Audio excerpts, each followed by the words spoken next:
మే 17. అయిననేమి మిష చేతనే గాని సత్యం చేతనే గాని ఏ విధము చేతనైనను క్రీస్తు ప్రకటించబడుచున్నాడు. అందుకు నేను సంతోషించుచున్నాను, ఇక ముందును సంతోషింతును. ఫిలిప్పీలకు రాసిన పత్రిక 1వ అధ్యాయము 18వ వచనం. పురుషుల్లో ఒక సాధారణ లోపం ఏంటంటే తమ సొంత పరిధికి మించిన మంచిని అంగీకరించకపోవడం. తమకే సమస్త శ్రేష్టత ఉన్నదని భావించి ఇతరులేమైనా సమానంగా చేయగలరన్న భావనను పూర్తిగా తిరస్కరిస్తారు. వారు ఒక హాస్యభరితమైన వాహన బంపర్ స్టిక్కర్ను గుర్తు చేస్తారు. నేను ఓకే, మీరు సోసో. ఇది కూడా వారిలో కొందరు కష్టంతో ఒప్పుకునే అంగీకారమే అవుతుంది. వారి సంఘమే సరైనది, ప్రభు కొరకు వారి సేవ మాత్రమే నిజంగా లెక్కలోకి వస్తుంది. అన్ని విషయాలపై వారి అభిప్రాయాలు మాత్రమే అధికారికమైనవి. వారే ప్రజలు మరియు జ్ఞానం వారితోనే అంతరించిపోతుంది. అయితే పౌలు ఆ వర్గానికి చెందినవాడు కాదు. ఇతరులు కూడా సువార్తను ప్రకటిస్తున్నారని అతను గుర్తించాడు. నిజమే, కొందరు అతనికి కోపం కలిగించాలనే ఆశతో అసూయతో అలా చేస్తున్నారు.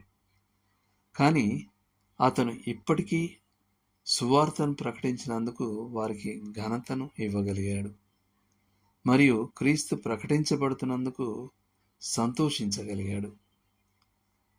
కాపరి పత్రికలపై తన వ్యాఖ్యానంలో డొనాల్డ్ గుత్రీ ఇలా రాశారు: స్వతంత్రంగా ఆలోచించేవారు తమ మార్గాల వెలుపల కూడా సత్యం ప్రవహించగలదని అంగీకరించడానికి గొప్ప కృప అవసరం.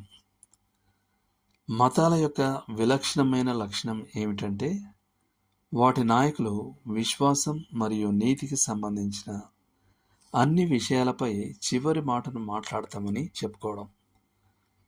వారు తమ ప్రకటనలకు ప్రశ్నాతీత విధేయతను డిమాండ్ చేస్తారు మరియు తమ అనుచరులను విభిన్న అభిప్రాయాలున్న వారితో సంబంధాన్ని ఏర్పరచుకోకుండా వేరు చేయడానికి ప్రయత్నిస్తారు.